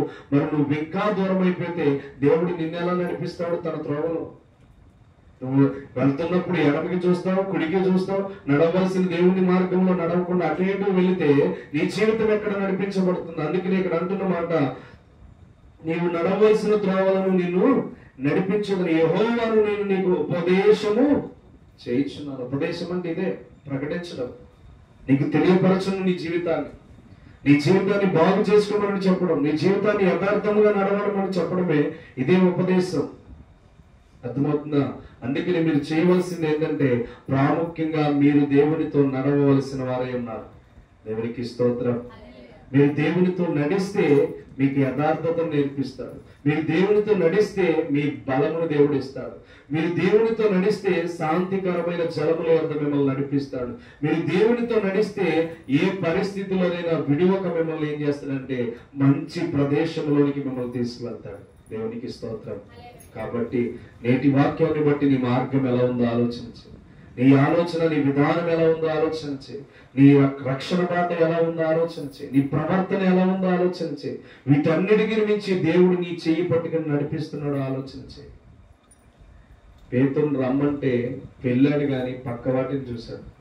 ఈరోజు వాక్యం విని దేవుని సన్నిధిలో కూర్చున్నావు కానీ బయటికి వెళ్ళిన తర్వాత అటు ఇటు చూస్తే ఈ వాక్యం నీలో నిలబడదు. బయటికి వెళ్ళిన తర్వాత అటు ఇటు చూస్తే నీలో ఫలితం ఉండదు. బయటికి వెళ్ళిన తర్వాత వాళ్ళ నోట్లో వీళ్ళ నోట్లో ఉంటే నీకు ఫలితం ఉండదు. నీ జీవితం ఎలా ఉండాలంటే వెళ్ళిన తర్వాత కుడికి గాని ఎడమకి గాని నేను తిరగకూడదు. పేతురు వల్ల అల్ప విశ్వాసి అని దేవుని చేత నేను పిలిపించుకోకూడదు. అల్ప విశ్వాసి అన్న బ్రతుకు నాకు ఉండకూడదు అని నీ జీవితంలో ఎలా ఉండాలంటే యథార్థమైన మార్గంలో నేను వెళ్తున్నప్పుడు దేవదూతలకి ఆజ్ఞాపిస్తున్నాను, నా దేవుని చేత నేను నడవాలి. నేను నడుస్తున్నప్పుడు నాకంటే ముందుగా దేవదూతలు వెళ్తాయని చెప్పాడు కనుక వాటి యందు నేను గురి కలిగి ఉండాలి అన్న ఆలోచన విధానం, స్థిరమైన విశ్వాసం మనలో కలిగితే దేవుడు మనల్ని కూడా ప్రతి విషయంలోనూ దాటించడానికి ఇష్టపడతాడు. ఈ లోకాన్ని ఆశించొద్దు. ఈ లోకంలో ఏమీ లేదు. లోకము దాని ఆశలు గతించిపోవును కానీ దేవుని మాట ఎన్నటికీ ఏమవుతుందమ్మా? అర్థమవుతుందా? దేవుని మాట ఎన్నటికీ గతించిపోదు. కాబట్టి ఆలోచన చేయండి, మీకు ఎందుకు దేవుడు నేర్పిస్తున్నాడు. బుధవారం రాత్రి దేవుని ప్రేమ మీతో మాట్లాడింది. ఈరోజు ఆయన మార్గంలోకి వస్తే నీకు ఎలా ఉంటుందో తెలియజేస్తున్నాను. ఆలోచన విధానం ఎక్కడుందంటే దేవుడు మనల్ని ప్రేమిస్తున్నాడు కానీ దేవుని మనము ప్రేమించలేకపోతాం. దేవుని ప్రేమించే వారికి సర్వస్వము ఏం కలుగుతుందంట? సమస్తము సమకూడి జరుగుతాయి. మనము దేవుని ప్రేమించాలి. దేవుని ప్రేమించే వారికి మాత్రమే సమస్తము సమకూడి జరుగుతున్నాయి. ఈరోజు ఆయన మార్గంలో నువ్వు చేరగలిగితే, ఆయన ఇష్టానికి నువ్వు రాగలిగితే, ఆయన నేర్పిస్తున్న యథార్థమైన మార్గంలో నడవగలిగితే శాంతికరమైన జలముల యొద్ద నిన్ను నడిపించడానికి దేవుడు ఇష్టపడుతున్నాడు. దుష్టుల ఆలోచనలా నీ జీవితం ఉండకూడదు. పాపల మార్గంలో నిలవాలని నీ ఆలోచన ఉండకూడదు. అపహాస్యలను చోటన నీ జీవితం ఉండకూడదు. ఎలా ఉండాలి నీ జీవితం అంటే ఒక ప్రత్యేకింపబడిన డిజైనింగ్ నీలో కనబడాలి. ఆ ఆలోచన విధానం నీలో ఉంటే తప్పక మోకరించి ప్రార్థన చేద్దాం. దేవుడి మాటలు దీవించి ఆశీర్వదించును గాక. మోకరించి ప్రార్థన చేద్దాం. నీ మార్గాలు ఎలా ఉన్నాయి? నీ ఆలోచన ఎలా ఉంది? నీ ప్రవర్తన ఎలా ఉంది? నీ స్థితి దేవుడు ఇష్టపడుతున్నప్పుడు దేవుని దగ్గరికి వెళ్ళేలాగా ఉన్నావా? దేవుడు ఈ రోజు నీతో ఏం మాట్లాడాడు? ఏ మాటను నీ హృదయంలోనికి నాటేలాగా మాట్లాడాడు? ఏదో ఒక మాట నీ జీవితానికి దేవుడు అప్పగించాడు. ఈ రోజు ఏదో విషయంలో దేవుడు నీ జీవితాన్ని ఇలా ఉంటుంది నీ జీవితం అని మాట్లాడే ఉండుంటాడు. నీ హృదయంలో ఏదో ఒకటి ఈరోజు దేవుడు మాట్లాడాడు. కాబట్టి నువ్వు ఎలా ఉన్నావు? ఏ స్థితిలో ఉన్నావు? ఏ ప్రవర్తనతో ఉన్నావు? దేవుడు అంటే ఇష్టపూర్వకంగా ఉన్నావా? మనల్ని నడిపించు దేవుడి వైపు నీ చేతులు ఇస్తున్నావా? నిన్ను మంచి మార్గంలో నడిపించాలని ఇష్టపడుతున్న దేవునికి నీ జీవితంలో చోటు ఇవ్వగలుగుతున్నావా? ప్రియ సహోదరి సహోదరుడా, ఈ దేహంతో చేయుచున్నవన్నీ దేవుని న్యాయపీఠం మీదట లెక్క అప్పగించవలసిన వారిగా ఉన్నాం కనుక ఈరోజు నీ జీవితం, నీ ప్రవర్తన, నీ ఆలోచన నేను కాదు, కేవలం నేను ఒక మనిషిని మాత్రమే. నా ద్వారా దేవుడు నీతో మాట్లాడుతున్నాడంటే నువ్వు ఏదో ఒక లోటుపాటులో జీవిస్తున్నావు, ఏదో ఒక అవిశ్వాసంలో బ్రతుకుచున్నావు. దేవుణ్ణి చూడడం మానేసి పక్కనున్న వాటిని చూసి భయపడుతున్నావేమో, పక్కనున్న వాటిని చూసి కృంగిపోతున్నావేమో, వ్యర్థమైన వాటిని చూసి ఆశ కలిగి జీవిస్తున్నావేమో. అయితే దేవుడు నువ్వు యథార్థమైన మార్గంలో నడవని చెప్తున్నాడు. ఆయన చిత్తంలో నువ్వు నడవని దేవుడు సెలవిస్తున్నాడు. ఏ విషయం అందైనా దేవుడు నీతోనే మాట్లాడుతున్నాడు. నువ్వు బలహీనురాలివే కానీ బలమును అధికారం ఇచ్చే దేవుడు. నువ్వు శక్తి లేని దానివే కానీ శక్తినిచ్చేవాడు దేవుడు. నీలో ఓపిక లేకుండా ఉన్నావు కానీ నీలో ఓపికని ఇచ్చేవాడు ఆయన. నువ్వు భయపడుతున్నావేమో దేన్నైనా చూసి. పేతురు కూడా అలాగే గాలిని చూసి భయపడ్డాడు. సముద్రం మీద నడుస్తున్నప్పుడు దేవుడు ఒకటే మాట అన్నాడు. అంటే దేవుడు అల్పవిశ్వాసి అన్నాడంటే దేవుడు ఎంత అధికారం తనకి ఇచ్చాడో, నడిచే అధికారం, కానీ తను ఈడ్ చేసుకోలేకపోయాడు. ఈరోజు దేవుడు నీకు కూడా అదే తెలియజేస్తున్నాడు. నీ మార్గాలు బాగుండాలి, నీ జీవితం బాగుండాలి, నీ కుటుంబం బాగుండాలి, నీ కుటుంబం ఆశీర్వదించబడాలి, నీ కుటుంబంలో శోధనలు అప్పులు అన్ని తీర్చగలిగే దేవుడు నీకు తోడుగా ఉన్నాడు. అయితే ఆయన నీ చెయ్యి పట్టుకునే రీతిగా నీ ప్రవర్తన ఉందా? ఆయన నీ చెయ్యి పట్టుకుని నడిపించే రీతిగా నీ ప్రవర్తన ఉందా? నీ జీవితం బాగు చేసుకునే ప్రవర్తన, నీ కుటుంబాన్ని చక్కదిద్దుకునే ప్రవర్తన, నీలో ఉన్న బలహీనతలు, నీలో ఉన్న అప్పులు, నీలో ఉన్న సమస్యలు ఇవన్నీ తీర్చగలిగే దేవుడు నీలో ఉన్నప్పుడు ఆయనే నీ చెయ్యి పట్టుకుని నడిచే రీతిగా మీ కుటుంబాలు ఉన్నాయా? ఒకసారి ఆలోచన చేయండి. నీ మార్గం బాగుందంటే దేవుడు నీతో నడుస్తాను అన్నాడు. నువ్వు ఏ ఆలోచనతో ఆలోచన చేస్తే ఆ ఆలోచన నీ మీదకి వస్తుంది. ఏ ప్రవర్తనతో నువ్వు ఆలోచన చేస్తే ఆ ప్రవర్తనను బట్టి నీకు నీ కుటుంబం మీదకి విపత్తులు వస్తూ ఉంటాయి. ప్రియ సహోదరి సహోదరులరా, ఈరోజు నీది నాది జీవితం బాగుంది. మరి ఇంతకు ముందు వెళ్ళిపోయిన జీవితాలు ఎన్నో బలహీనులై వెళ్ళిపోయారు. ఈరోజు నీకు దేవుడు చెప్తున్నాడు, నువ్వు నాతో ఉండు, నేను నీ చేయి పట్టుకుంటాను. నాలో ఉండు, నీ చేయి పట్టుకుంటాను. నా మాటలు విను, నీ చేయి పట్టుకుంటాను. నిన్ను కృంగిపోతున్నప్పుడు కూడా నేను బలపరుస్తాను. నా వల్ల అవ్వట్లేదని నువ్వు అనుకోవద్దు. నీలో అవ్వనిది సాతాను పెట్టే లింక్ అయి ఉన్నది కనుక సాతానుడు నీలో నుంచి పారిపోవాలంటే నా చెయ్యి పట్టుకో ప్రభా, నా చెయ్యి పట్టుకుని నడిపించు ప్రభా, నా చెయ్యి పట్టుకుని బలపరచు ప్రభా. వారికి ఎవరికి వారే స్వరాలెత్తి ప్రార్థన చేయగలిగితే చేయండి. హృదయంలో గాయం ఉంటే ప్రార్థన చేసుకోండి. నీ మార్గంలో నేను ఉండాలనుకుంటున్నాను ప్రభా. నేను అల్ప విశ్వాసంగా కొన్నిసార్లు పడిపోతున్నాను ప్రభా. ఎదురు వస్తున్న మాటలను బట్టి, లేకపోతే ఇదిగో అవి చూస్తున్న విధానాన్ని బట్టి అయ్యో ఏది కాదు, ఏమి జరగదు అని నేను అనుకుంటున్నాను ప్రభా. ఈ రోజు నీ నడవడికలో నేను చేరాలి. ఏదైనా చేయగల దేవుడు నీతో నడవాలి. నేను కుడికి గాని ఎడమకి గాని తొలగిపోకూడదు. యథార్థమైన మార్గంలో నేను నడుస్తాను ప్రభా. పవిత్రమైన హృదయంతో నీ అందకు చేరతాను ప్రభా. నీవే నా చెయ్యి పట్టుకుని నడిపించు. నిజమే, నేను నడిచే మార్గంలో నీ దేవదూతలకి ఆజ్ఞాపిస్తాను అన్నావు తండ్రి. నువ్వు నాకు సహాయం చెయ్యి. నేను నడుస్తాను, నేను యథార్థమైన త్రోవలందు నడుస్తాను, పరిపూర్ణమైన మార్గం ముందు నేను నడుస్తాను, ప్రత్యేకింపబడిన విషయాలలో నేను నడుస్తాను ప్రభా. నేను నా జీవితాన్ని బాగు చేసుకుంటాను, నా జీవితాన్ని బలపరుచుకుంటాను. ఎవరి జీవితము నాకు అనవసరం. నా కుటుంబం బాగుండాలి, నీ మార్గంలో నడవాలి, నా జీవితం నడవాలి, నా జీవితం నీతో ఉండాలి. నేను కొన్ని విషయాలు అల్పవిశ్వాసిగా ఆలోచిస్తున్నాను ప్రభు. నిజమే, సహోదరుడి ద్వారా నేను మాతో మాట్లాడావు తండ్రి. నిజంగా నువ్వు నాతో మాట్లాడావు, నన్ను బలపరిచావు. నేను నీతో ఉంటే నేను ఎంత శక్తి పొందుకుంటాను, ఎంత శాంతి మార్గాలు నాకు కలుగుతాయో నేటి దినమును నీవు నాతో మాట్లాడావు తండ్రి. నేను ఇంకా కృంగిపోను, బలహీనుడిని కాను. నా బలమును బట్టి నిన్నే సేవిస్తాను, నా శక్తిని బట్టి నిన్నే నమ్ముకుంటాను. నా విషయాలన్నిటిలో నీకు మాత్రమే ప్రధాన స్థానం ఇస్తాను తండ్రి. నువ్వే నాకు సహాయం చేయండి, నువ్వే నాకు బలమునివ్వండి. నాలో ఓపిక లేదు, నాలో శక్తి లేదు, నాలో అన్ని బలహీనతలు కనబడుతున్నాయి, నాలో అన్ని అవివేకతనాలు కనబడుతున్నాయి. అలా ఇదిగో నేడు నా ఇంటికి రక్షణ దయచేసి నా మార్గంలో నీ చిత్తంలో నడిపించండి ప్రభువా. ఇదిగో నేను నీతో చెప్పినది నెరవేర్చే వరకు నిన్ను విడువలని చెప్పిన దేవుడు గనుక అయ్యా, అబ్రాహాముకి ఇచ్చిన మాట ప్రకారం తండ్రి, అబ్రాహాముకి ఇచ్చిన మాట ప్రకారం తండ్రి, ఇదిగో బిడ్డలను కూడా బలపరచండి. అతను నడుస్తున్నప్పుడు అన్ని మార్గంలో నీవు తోడుగా ఉన్నావు తండ్రి. అతను నడుస్తున్నప్పుడు అన్ని విషయాల్లో తోడుగా ఉన్నావు. వారి కుమారులను దీవించావు, వారి కుమారులను దీవించావు తండ్రి. అయ్యా, నేటి దినమును సంఘమును కూడా దీవించండి, సంఘమును కూడా బలపరచండి. సంఘములో ఎవరైతే హృదయాలు తెరిచి మార్గంలో చేరాలనుకుంటున్నారో, ఎవరైతే వారి జీవితాలను కట్టుకోవాలనుకుంటున్నారో, ఎవరైతే వారి జీవితాలను నిలబెట్టాలనుకుంటున్నారో, వారి జీవితాలు ఎలా పవిత్రంగా నీ చేయి పట్టుకుని నడవాలనుకుంటున్నారో, నువ్వు ఇచ్చిన అవకాశమును బట్టి వారి జీవితాలను కాపాడాలనుకుంటున్నారు తండ్రి. నీ వారితో కలిసి నడవమని ప్రార్థిస్తున్నారు ప్రభు. వారితో కలిసి నడవండి, వారితో కలిసి ఉండండి. ప్రతి ఒక్కరిని బలపరచండి ప్రభు. దేవ, అపాయముల నుంచి కాపాడండి, బలహీనతల నుంచి కాపాడండి, కృంగిపోతున్న స్థితిలో నుంచి లేవనెత్తండి, అప్పుల సమస్యల నుంచి పైకి లేవనెత్తండి. అయ్యా, నీ చేయి పట్టుకుంటే ప్రతి కార్యము అద్భుతంగా మార్చబడుతుంది. నీ చేయి పట్టుకుంటే ప్రతి కార్యము అద్భుతంగా తీర్చబడుతుంది తండ్రి. శోధనలు, వేదనలు, బాధలలో నుంచి పైకి లేవనెత్తే దేవుడు నీవు. కృంగిపోతున్నప్పుడు స్థితిగతులను మార్చేవాడు నీవు తండ్రి. నిజమే దావీదు చెప్తున్నాడు, నేను బలహీనుడనే కానీ నీ బలము ధరింపచేవాడు నీవే తండ్రి. దేవా, మాలాంటి బలమును మాకు ధరింపచేయండి, మాలాంటి శక్తిని మాకు ధరింపచేయండి. యథార్థమైన త్రోవలను మేము నడిచే భాగ్యమును దయచేయండి.